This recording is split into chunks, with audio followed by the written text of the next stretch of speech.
মৰমৰ শিক্ষাৰ্থীসকল, আজি আমি যেটো পাঠ পঢ়িবলৈ ওলাইছো সেই পাঠটোৰ নাম মেনলো পাৰ্কৰ যাদুকৰ।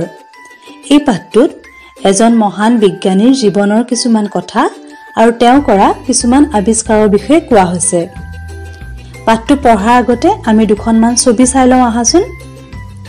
এইটো হৈছে এটা বৈদ্যুতিক বাল্ব আৰু এই বাল্বৰ সহায়ত আমি পোহৰ পাওঁ, নহয় জানো? আনহাতে এইটো হৈছে গ্ৰামোফোন। এই গ্ৰামোফোনত মানুহৰ মাত কথাবোৰ ৰেকৰ্ড কৰি ৰাখিব পাৰি।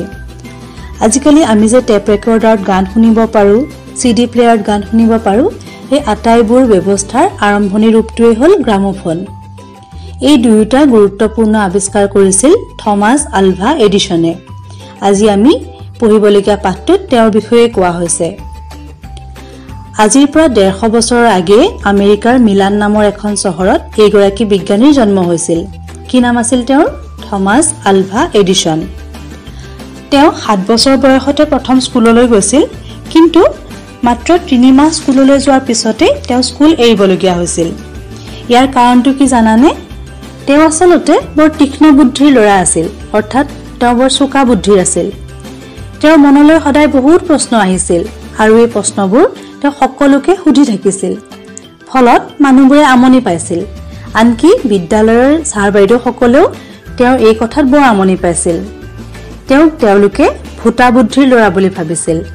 এনেবোৰ কাৰণতে তেওঁ বিদ্যালয় এৰিবলগীয়া হৈছিল। কিন্তু তেওঁ যে আচলতে চোকা বুদ্ধিৰ ল'ৰা আছিল সেই কথা মাকে খুব ভালদৰে বুজি পাইছিল। সেয়েহে তেওঁ এডিছনক ঘৰতে নিজে পঢ়ুৱাৰ দায়িত্ব লৈছিল। এই থমাছ আলভা এডিছনে 12 বছৰ বয়সতে ধন ঘটিবৰ বাবে ৰেলগাড়ীত খবৰ কাগজ বিক্ৰী কৰাৰ কাম কৰিছিল। তেওঁ যিখিনি ধন উপাৰ্জন কৰিছিল সেইখিনিৰে বিজ্ঞানৰ বিভিন্ন পৰীক্ষা নিৰীক্ষা কৰিবৰ বাবে সামগ্ৰী কিনিছিল। সেই সময়ত এঠাইৰ পৰা আন এঠাইলৈ খবৰ পঠিয়াবৰ বাবে টেলিগ্ৰাফ নামৰ এটা ব্যৱস্থা আছিল। এডিছনে এই ব্যৱস্থাটো ভালদৰে শিকি লৈছিল আৰু অতি সোনকালেই এটা চাকৰি যোগাৰ কৰি ল'বলৈ সক্ষম হৈছিল। এই থমাছ আলভা এডিছন নামৰ বিজ্ঞানীজন তেওঁ সৰুৰে পৰাই বহুত পৰিশ্ৰম কৰিছিল, সদায় বহুত কষ্ট কৰিছিল। তেওঁ দিনটোৰ 20 ঘণ্টামান সময় কেৱল বিজ্ঞানৰ পৰীক্ষা নিৰীক্ষা কৰিয়ে কটাইছিল।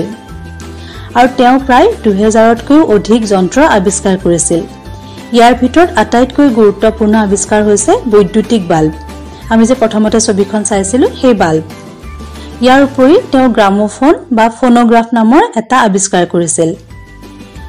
গ্ৰামোফোন আৱিষ্কাৰ কৰাৰ সময়ত তেওঁ মেনলো পাৰ্ক নামৰ এখন ঠাইত থাকিবলৈ লৈছিল আৰু সেই মেনলো পাৰ্কতে তেওঁ গ্ৰামোফোনত বিভিন্ন মাত কথাবোৰ ৰেকৰ্ড কৰি মানুহক বজাই শুনাইছিল। আৰু তেওঁ কৰা এনেকুৱা ধৰণৰ কিছুমান আশ্চৰ্যজনক কামৰ কাৰণে মানুহে তেওঁক মেনলো পাৰ্কৰ যাদুকৰ বুলি কৈছিল। গতিকে আমাৰ পাঠটোৰ নাম কিয় মেনলো পাৰ্কৰ যাদুকৰ হ'ল তোমালোকে নিশ্চয় এতিয়া বুজি পাইছা।